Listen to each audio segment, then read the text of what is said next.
we're live. Peace. What's going on, everybody? Look at that. 3 o'clock. We're right on time. Right on time. Beautiful. So today we're hanging out at a remodel down in Old Town Scottsdale area. Well, I guess South Scottsdale for those of you who want to be a stickler about it. But walk out the front door, you got a view of Camelback. Historic Scottsdale, yes. Come on. Yeah, so we're live today. So we want to talk a little bit about buying flips.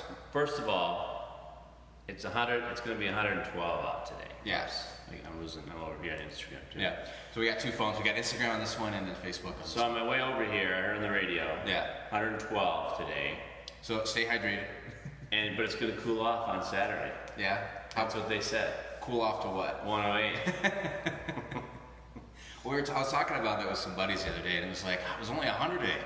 And we were like, we're all like just kind of joking, like, wow, it's nice. It's only 100 degrees outside. I'm sweating, man. I know, it's hot in here. Sweating. It's hot in here. Dolly's in the house. What's up, Dolly? So yeah, anyway, so should we buy a flip? Yeah, so there's a few things to look out for when you're buying a flip.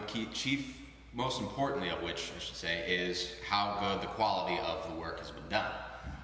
In particular, this house that we're in, it's one of the nicer ones we've seen. Yeah, actually, ironically, I told Sam, let's find a flip so we can pick it apart. Right. And we were pleasantly surprised. It's actually pretty nice. Normally, a lot of flips out there, they're kind of a lot of shoddy workmanship and things like that. People have low margins. They're trying to keep their costs down. There's so many people flipping right now, and it's so hard to find stuff to flip. Hey, right. Deb. What's up, Deb? I hope it's cooler in Chicago than it is here. Yeah, what was it again? 113? 112. 113. Yeah. I mean, what difference does it make? It's right, just at that hot. point? It's all just hot. Yeah. Yeah, so this one's pretty nice. I was looking for the hot water heater because that's the one thing. Because this neighborhood typically, has gas. Because there's a gas cooktop. Well, it's a cooktop here. Yeah. Nice KitchenAid. And there's a oven and a warming. Well, maybe that's the microwave. Yeah, not microwave. Yeah. Convection oven, microwave probably. But anyway, so I always look for the hot water heater because oftentimes it's gas. Right.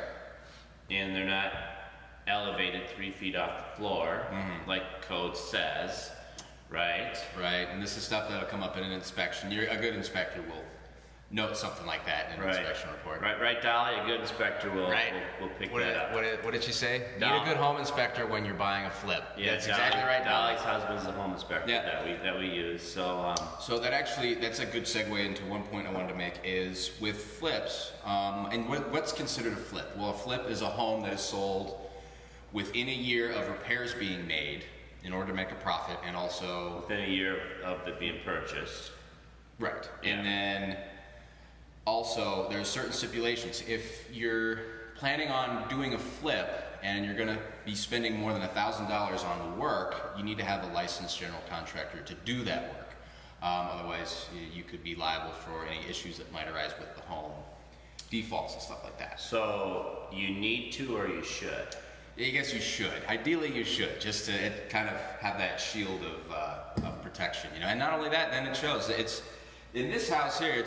We're pretty certain they've had some general contractors in here doing this work because this is phenomenal work. Yeah, most of the flippers do use, like licensed electricians, licensed plumbers. They may not use a full-blown contractor, right? But yeah, it all depends. Depends on. So the buyer can do what? So a lot of people don't realize if they're buying a flip, the buyer can ask for the receipts of the work, the license numbers of all the people who have done the work, their names, numbers, and information like that. And you're kind of required to give that information, at least if the buyer asks. You don't have to put it up front or anything like that, but if the buyer does ask, that's something you have to provide. And a lot of buyers don't ask, right? Because they don't know to ask.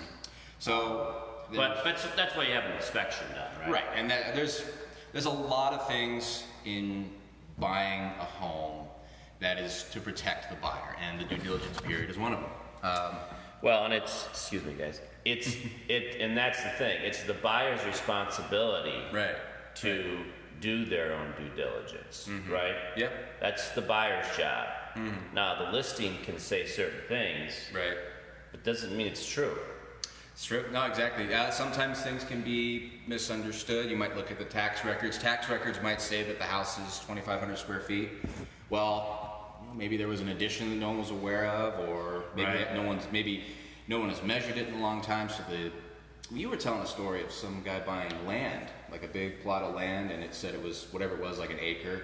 Right. And he didn't have it surveyed. Well, it turns out it was Less than an acre. less than an acre. Right. So I mean, I didn't represent that buyer, but it was just a story I heard. that happened. You know what happens a lot is, so the listing might say the house has new windows. I just heard about this the other day. An agent we were talking about this. So the MLS listing says house has new windows. Well, They do their inspection. The buyer's obviously been in the house many times. Right. The inspector was in the house.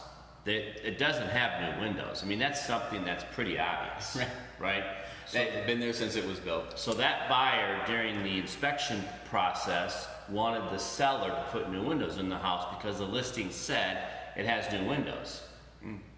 Wrong. You don't get new windows. Right. Because the listing says that doesn't mean that that's your job as the buyer to verify that. So if you didn't notice that during your inspection or during the 2 or 3 times you were in the house, shame on you. Yeah.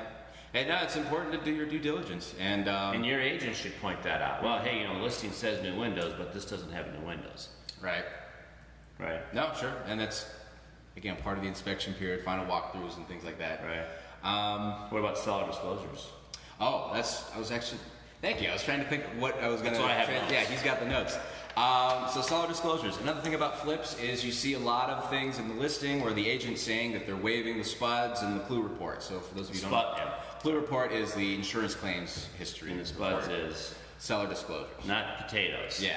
Not SPUDS. We really need to start just saying seller disclosures instead of spuds. So yeah, you see that a lot in listings where they're saying buyer to waive spuds, seller disclosures, and so forth. Well, there's some issues with that because even if you are a flipper, even if you are investing in this house, you've never lived in the house, you still know some stuff. Right. You know who's servicing the electricity, the water. If there's, if you found mold when you were doing a remodel or something, you kind of have to disclose this stuff. Right. And there's been a lot of issues with some investors, flippers who are selling homes and they're not providing seller disclosures. And I just had one. I'm with a first-time home buyer, and he's buying a little condo, and the condo was a rental. And the listing said, buyer to waive spud, seller disclosures, and clue report. I called the other agent and I said, just send me, I'm not going to put that in the contract. I'm not going to waive the seller disclosures. Right. So just give me something. Yeah. Give me whatever you know, whatever your seller knows. Granted, your seller maybe never lived in the property, maybe has never even seen the property that he's owned for 7 years. It's possible he's never been in it. Yeah. I don't care. Send me something. Give me limited seller disclosures. Yeah. It's in everyone's best interest that be done. Right. So he did. I mean, I asked. I don't want to waive it. So now the clue report. They did not provide a clue report because it was a rental and it was currently vacant, so there was really, the owner doesn't have insurance on the actual unit. The HO had, it was an HOA, it was a condo. The HOA had insurance on the complex. Right. And then each individual tenant would have content insurance. Right. Renter's insurance. So getting a clue report or claims history report in that situation was going to be a little bit more difficult. Right. But we had the inspection and all that just to make sure there wasn't any issues. But even that's a risk, right? To waive the clue report, but you definitely do not want to waive the seller disclosures. Right. So just understand. So that's one thing we like to educate our clients and our loving fans who watch us every week. But yeah, it's important to cover your ass, I guess. So let's go back to the hot water heater. Yeah. We were looking for the hot water heater. I couldn't find it. And guess what? This place has got tankless. a tankless system. And it's outside, ironically. Yeah. Yeah, we were walking around like. And I hot very water heater. rarely see tankless systems, especially in flips. Yeah. Because they're expensive to put in. No, this is probably one of the better ones we've seen in a long time. And we'll do a little tour around it as well. You want to do a little tour? Yeah, let's do it. See if I had anything else on my list. Here's something. The tax records say that this property is 1,796 square feet. That's what the tax records say. Yeah. But the listing says 2,200 square feet. So that's a difference of roughly 400 square feet. Okay. And it's so the tax records, the listing says, hey, look who's watching. What's up, Raquel? Hey, We need to get Raquel. Raquel on one of our videos. I know next. we do. Raquel's another agent in our office. So there's 400 square feet difference between what the tax records say and what the listing says. Now the listing says their source is the architect. Mm-hmm. So, and I see now that I've seen this, they probably did have an architect involved in this addition that they put on. Basically what they did is they enclosed the covered patio that was out back. Yeah. But they did a really nice job doing it. It's actually one of the better ones I've ever seen. Yeah. So maybe we should do a little quick tour. Yeah, we'll go around. We'll check it out. I'm gonna flip you guys around here, right? Oh yeah. So. How do I do that? Help me out, Sam. Got too many buttons here. There it is. Oh, there it is. Okay. Alright, here so we this go. is what we were talking about. This used to be the window here, going out into the patio. Yeah, going out. So that was the back patio. But so normally, So you got a nice little area to hang out here, some drinks, whatnot. and normally this would step down, right? You'd Yeah. step down into the back patio. Well, these guys did a nice job. They leveled it off and they put a half bath over here too. Yeah. Because this house wouldn't have 2.5 baths normally. And they raised the ceilings. I love that we're both like Here. selfieing and everything. Let's go out. Let's look at the. I just wanted to show you guys what they did back here. It's kind of hard with the sun, but I mean they did a really nice job in enclosing this back patio. They did a really nice job. This is a really nice flip, actually. All the windows are new. Yeah, so if any of you want more information on this house, just shoot us into the DMs. Yeah. Shoot us a phone call, text. But yeah, great little remodel in. Oh, and Dolly wants us to say call NPI, National Properties Inspectors. Definitely, National Property Inspectors. They're. But no, this is. I was hoping I could pick on a flip, but I can't pick on this flip. We This were is coming actually- over here to like just point out like all the baseboards are messed up, the paint's peeling, and another thing you'll see when they enclose the patio is they don't level it out, so the floor will be sloped down into the yard. Right. Yeah. But no, this is a really solid place. So, and this was built in 1961. In this neighborhood, they're And all so, built like what does that say about what do you have? What's the addendum that we need? You need to look out for the lead-based paint disclosure. All right. Anything built prior to 1978, you need to have lead-based paint disclosure. Even though this has been like completely painted, floor to ceiling, new flooring and all that, you still need to disclose that there may have been lead-based paint on the property at some point. Yeah, they're probably, yeah, I'm sure there was at some point, but it's been repainted. Yeah. So. And the one thing they did here is they put this inside laundry, which was cool, because you don't typically see that in this neighborhood. Yeah. So, Is this a Hallcraft? yeah, I think it's a Hawkcraft, yeah. So Hallcraft in South Scottsdale, they all have a similar layout. Some are bigger than others. What's really common, this is probably the only downside, is this door. Nest. Oh, yeah. Yeah, I guess we're going to pick it apart a little bit. So here's a bedroom, right? So it's 3 bedroom, 2.5 baths, and that's the door to go to the garage. Now the good news is they're going to put a bunch of insulation up in the attic, so that's nice. Yeah. But since you typically would have to go outside to get into the garage, they put this door in the bedroom, which that's the one thing I'm not crazy about. But other than that, Yeah. You got your barn door to the walk-in closet. Bathroom's killer.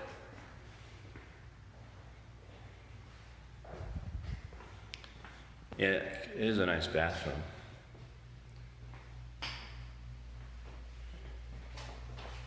It says I gotta turn my. Oh, there we go. I don't know if I lost you guys or not. But. So, anyways, no, all in all, nice flip. Yeah. Nice job. No, very pleased. Very nice.